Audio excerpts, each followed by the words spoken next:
Hello, I am Martin. And I'm Boris. Nice to meet you, Boris. For this video, we're going to be discussing how to ask questions or construct questions, as well as just kind of covering some of these common Susu questions that you're going to hear.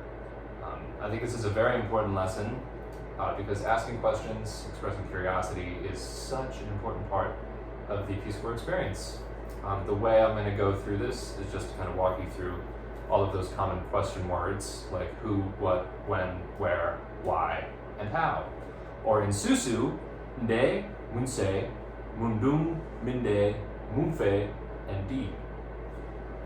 First thing that I'm going to note here is that there isn't really a set of rules for constructing Susu questions.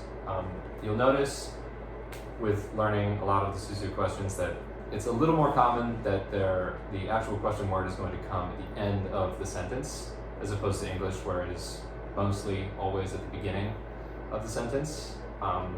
Before I start with those question words though, I'm going to go over one phrase. I want to ask you a question. Mwama I mohormfe. Mwama I mahormfe. Excellent. So the first one that we're going to start with is nde, and this one means who. Inde. So I would put the subject before that in the sentence? Good listener, Boris, but no, actually this one is an exception to what I just said. Nde usually comes at the beginning of a sentence. The examples like nde na na, which means who's there, or nde yiki, which means who's that.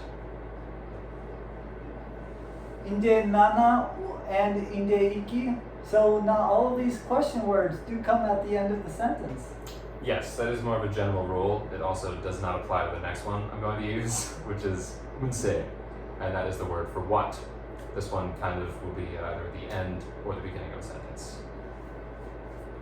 Munse, that means what? Exactly, Boris, that means what?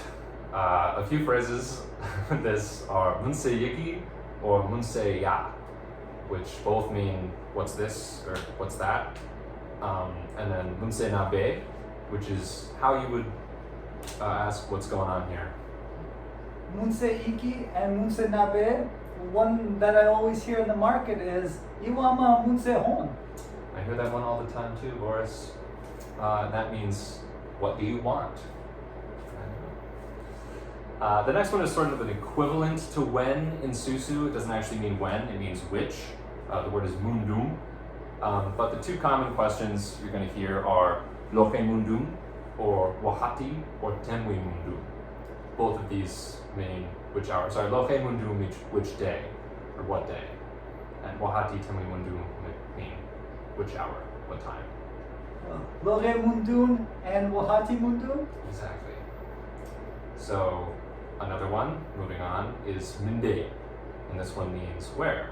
If you want to ask where something or someone is, you would ask na minde. So for example, what do you think you would say if you were looking for your friend Usman?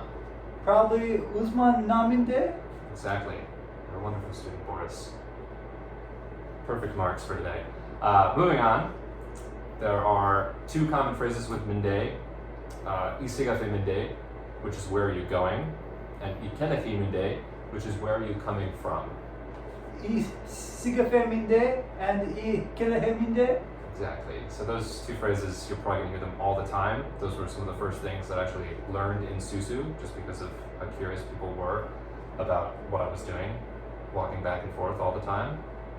And the next one is the word for why, which is munfe, which I only have one question for that, which is why did you do that? Ina rabahi munfe ma. So, ina rabahihi munfe ma? Yes. And the last one here is how or di. Arabahi di is a common greeting, and that just means how's it going? Arabahidi.